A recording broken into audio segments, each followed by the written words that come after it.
had real big dizziness, and everything got a bit blurry on the podium. That's something we'd definitely associate with a panic attack.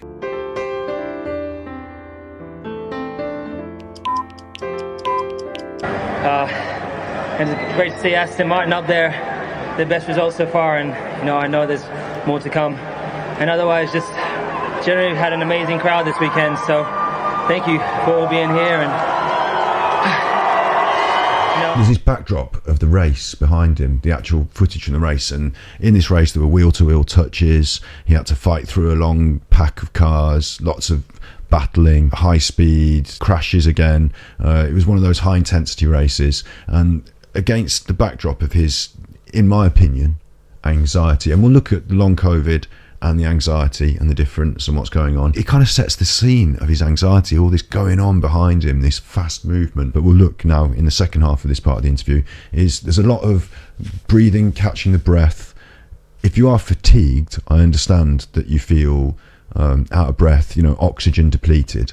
So recovery is important. But the way an athlete recovers, and bearing in mind he's out the car, through the thing, done the champagne, this is an interview later on, there's a bit of time between the actual event and now. I believe that he's got a tight chest from anxiety. We'll see in a bit about his comments about feeling lightheaded and stuff and how he feels. But I believe this is all an overwhelming emotional response from the stress and pressure of the race. Now, during the race, you can't unleash any of these emotions. They all build up. You have to concentrate, 100 miles an hour, concentrate. And then as soon as it's done, yeah, you've got the physical thing from the race. I agree with that. And yeah, maybe he's had COVID and he's having difficulty with his general long-term health. Maybe. It's difficult to put a finger on that. Certainly you can say if you've had COVID, you'd feel more anxious about COVID in the now, maybe. All these anxiety responses, all these stressors come after the race in an overwhelming wave, and it's not now that you should be feeling the heart at 100 miles an hour and that test tight. That was during the race. Now it's the relaxation time, when you should be feeling relaxed and instead you're feeling anxious. That means in your mind you're saying, hang on, there's no reason for me to feel stressed now. There's no reason for me to, I'm on the golf course now. I'm out the car now doing an interview. I should be relaxed here. And the fact that you're not, the fact that your body's giving you these responses makes you feel more stressed. It makes you feel more anxious. You worry if there's something physiologically wrong. Now, remember, you're talking to me and the Ganji Puka Warrior crew here. Talking to the Ganji Puka Warrior crew who sent me to hospital to get checked out because I was feeling anxious with a tight chest. And the hospital, the doctors, I said, look, make sure you check my heart. I'm sure it's not anxiety. I've done all the anxiety stuff. And the doctor said, panic attacks, anxiety. That's what they thought. So I'm talking from experience. And there's a lot of how do I explain this in body language terms?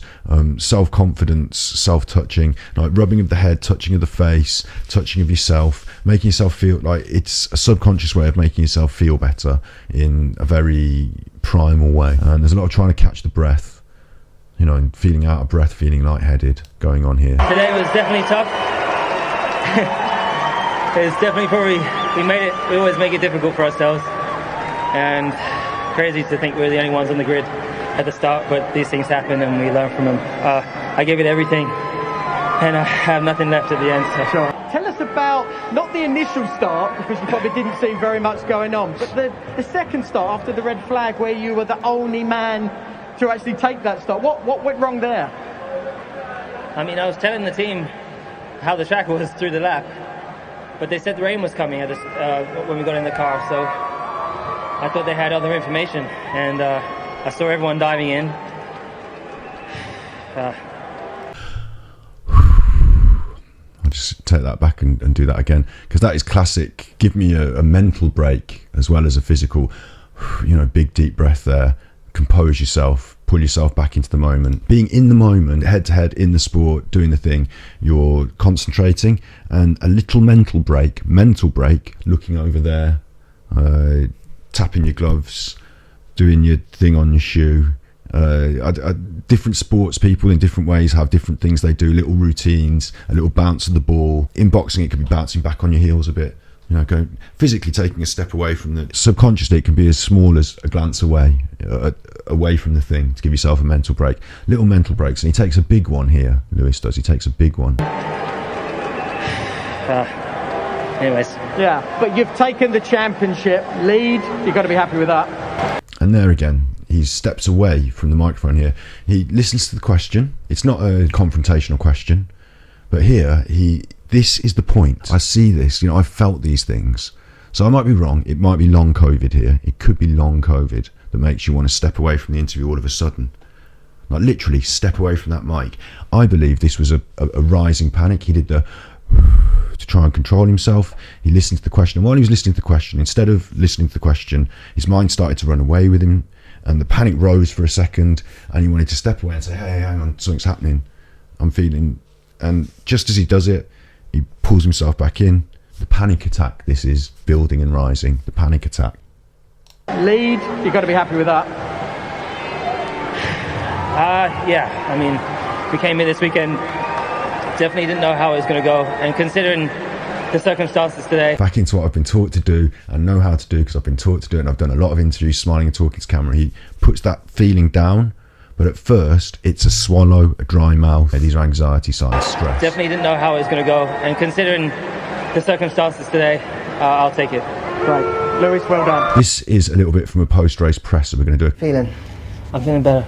And I'm just I'm grateful that I was able to come and, you know, it's a historic moment for Esteban. So this is after the race. They're sitting in a group here together doing a press conference. So he's feeling better, meaning from the podium where he was out of breath and lightheaded and all that. Now he's feeling a bit better, and you will. After a panic attack, when it dissipates a bit, you feel worn out. I'll tell you that, you feel worn out. But you do feel a bit better, you know, you can. Everyone can feel better from their mental health. So I'm glad that I got to share it with him on the podium, and then I really wanted to make the press conference. So, yeah, but it's been a tough day, very, very much so. But I enjoyed the racing part of it, and looking forward to more tough races like that.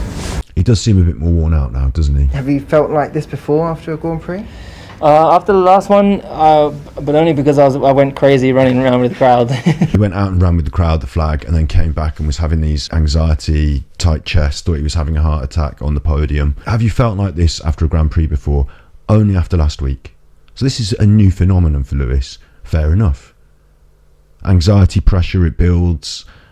You can be A1, taking it all on, soldiering forward, and it can be building, and it can get to a point that you didn't notice, and all of a sudden you start to see these symptoms. You know, that's how it works. It's only natural that after 20 seasons in Formula One, as things are getting to an even more pressured point, as the wins become even more important in terms of legacy, as competitors get even more competitive, as Snip says there, yeah, anxiety can pop up in your life at any time. And it's not just Lewis. This is a good point.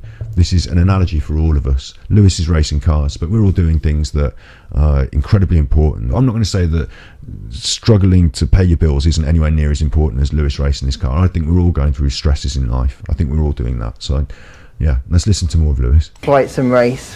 What was going through your mind when you were on the grid by yourself? Oh God, in honesty, I didn't understand it all, and I did the start, and again, of course, I was on my own, and I was thinking, I had no idea where everyone else was. There was a crash in the race. A lot of cars went into the pits. He started on his own. Maybe it was a tactical choice, whatever. What he's describing is confusion, isn't it? Lewis isn't the sort of person who's normally confused about the state of the race, about where the cars are, about what's going on. And yeah, there was a bit of a crash. These things happen, but he's a bit confused, disoriented, maybe. But obviously when I came in the pit and saw everyone going by, I was like, I can't believe it, you know, just all that work we did yesterday or this past couple of days, and then had a good start in the first one, and you know, it's gutting, but these things are sent to try us. He says it's gutting. He says, so during the race, this is during the event, he's gone through this emotional roller coaster. He was first on the grid because everyone else was in the pits, and he must have thought, this is great, I'm out in front. And then he realised when he had to go in the pits later that everyone else went past him. Oh, gutted, I've thrown it all away. During the race, he did fight his way back through this pack and ended up getting points. This emotional roller coaster of the highs and the lows, it's all happening during the race. It's all happening to him. And he says in these such extreme and serious terms, you know, these things are sent to test us. These things are sent to test us is a phrase that we kind of use when we're going through really difficult things in life, you know, like the death of a loved one or something like that. Not being first in the race midway through is not supposed to be, maybe, at the high end of these things are sent to test us, but he really is feeling these, you know, strong emotions. Fair enough. Whether we like it or not, and we just kept pushing. I just kept pushing with no idea of where I could get to. There were moments where it just felt impossible to get, and I just kept just climbing over that hurdle. And Lewis is describing the mental health battle, isn't he? He's describing a mental battle. I kept pushing. It felt impossible to a hurdle I felt I couldn't overcome, and I just had to keep pushing over that hurdle. I mean, he's really capable. He's really handling. Let's talk pressure and stress. He's handling it really well in the moment. He's doing the things that he knows he has to. This is why he's such a top racing driver, of course. He's pushing and pushing. He just had to keep pushing. He felt gutted. He felt that it was impossible, but he just had to keep pushing. I commend him for that. I really do. And remember, this is all happening within a sort of half hour, 40-minute space in 100 miles an hour driving a car. But it's all happening in his head, isn't it? It's all happening in his head. This is the battle. And with all of this, you're leaving with the championship lead. Yeah, it's quite a humbling experience, to be honest. We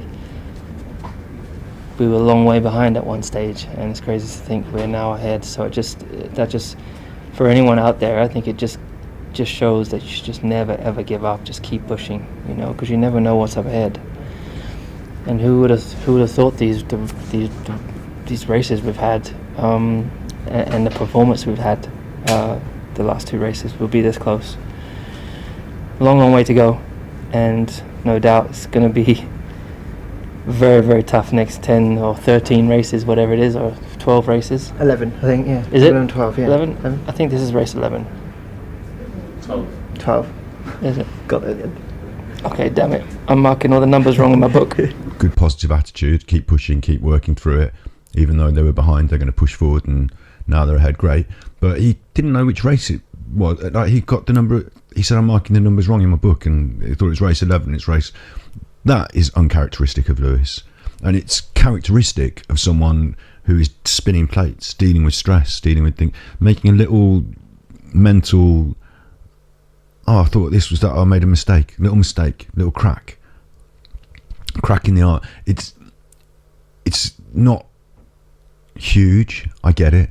It's just a little, numerical, but I think it's an example and a symptom of stress, I think. So I think it should be taken quite seriously. I'll make this really clear. I love Lewis Hamilton, and I want him to be really successful, and I think he's even vegan, so I've got a lot of admiration for Lewis, and we're doing this all in the best of faith, to try and help, because I think that he's handling these things, and the way you handle them is what becomes a champion, because these are the pressures of top level sport. Lewis, we've just been told that you had to go and see the team doctor because you were suffering from fatigue and a bit of dizziness.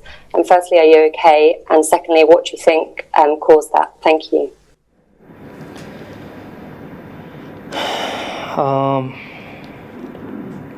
Playing with the mask, the self-soothing, the long pause, the eyes closed. This is not being engaged with the thing. This is the mental break that I was talking about earlier. This is obviously a difficult subject. I'm not saying this is the panic attack and the stress. I'm saying this is the response to the question that he's been dreading. We're talking about COVID. We're talking about these physical things that he's been displaying on the podium. Everyone can see it. He's worried they can see it. He's worried they're going to ask him about it and how he's going to talk about it. COVID has become perhaps a cover story for anxiety. Perhaps COVID plays into the anxiety. Perhaps he doesn't realise it's anxiety. Perhaps COVID is the reason, really. We'll talk about it now. Let's see what goes on. I'm okay, yeah. yeah, had real big dizziness, and everything got a bit blurry on the podium. So dizziness and blurriness, that's something we would definitely associate with a panic attack.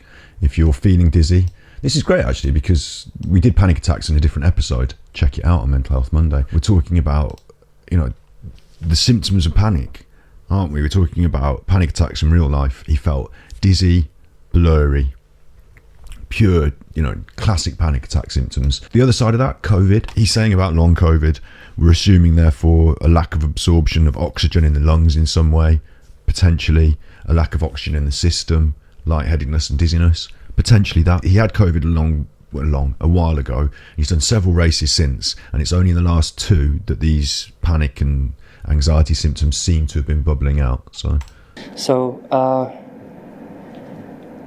I've been fighting. I've been fighting all year already. Pure body language here. Whilst he was answering that question, he was staring into the distance here and almost shaking his head. What he's doing is he's going through a mental list of things that he potentially could say, potentially could think. He's not certain about any of these things. In fact, he shakes them off. No, it's not that really. It's not that. I don't really want to say that. So I don't think he knows. I don't think he's certain. And they're saying the COVID, but I could imagine some men would feel more comfortable blaming this on COVID rather than admitting it's anxiety or panic. Yeah, exactly. That's a good point, isn't it? We're going to talk about how at top level sport it could be seen as a weakness, but actually it's a strength to talk about it. It's natural to feel these things. But, we're behind Lewis in this. We don't think it's a weakness. We think he'd be even stronger for talking out and speaking out about it. I've been fighting all year already with the health, staying healthy, I think, after what happened at the end of last year. And it's a battle. And that's all he wants to say on that. It's a battle. It's a battle. He's describing the season. He's describing his life. He's saying it's a battle in general at the end there. I believe people could say, he's referring to the COVID, just the COVID. It's an ongoing battle.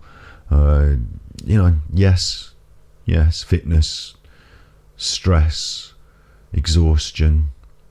These, without COVID in that, you could still have all that with just stress and anxiety, and you could still have that battle, couldn't you? You don't need COVID to be in that mix, but maybe it is. And then this is what really, in my opinion, sort of points us towards anxiety and not COVID. So let's have a look at this. And there's obviously been a lot made about long COVID. Do you think that's something that you're suffering from, given what you spoke about earlier?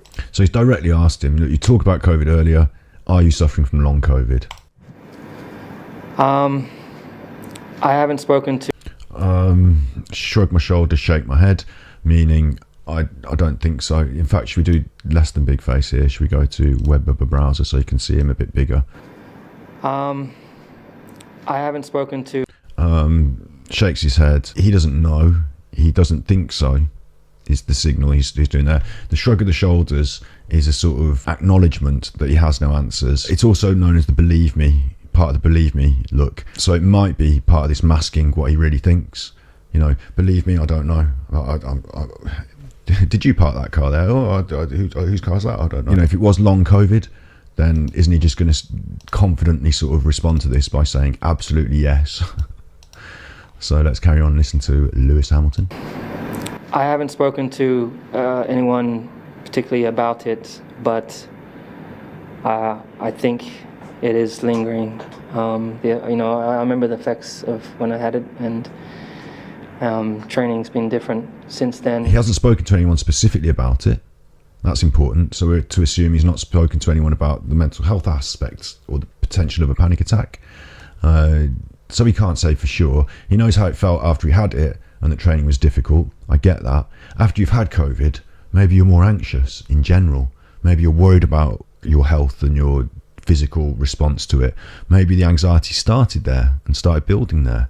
Maybe you're anxious about getting it again, about people you love getting it and dying. Maybe there's more to it. Maybe COVID in general, the fact he had it might have played into it. Who knows? And the levels of fatigue that you get, it's it's different, and it's a real challenge, as I said. So just continuing to try and train and prepare the best way I can. Today I think it's, who knows what it is today. Important. Today I think it's, and he shook his head, who knows what it is today. So he's not saying, definitely I think this is the COVID fatigue.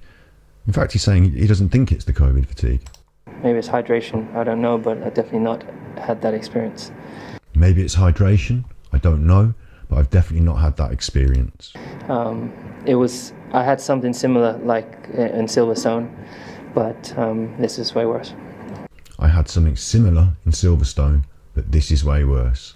So we're now to assume that if it is long COVID, it's taken weeks and weeks and months and months and months and months to really present. And now it's starting to cause, in my opinion, anxiety, the way the anxiety is built. Last week he had his first on-podium panic attack, didn't realise it was what it was. And the stress and pressure of going through the same thing again this week has caused a very similar reaction. And I believe we'll see more. So that's Lewis Hamilton and his press conference anxiety. Yeah, I think we covered that now, haven't we? Ganji Puka Warrior Crew.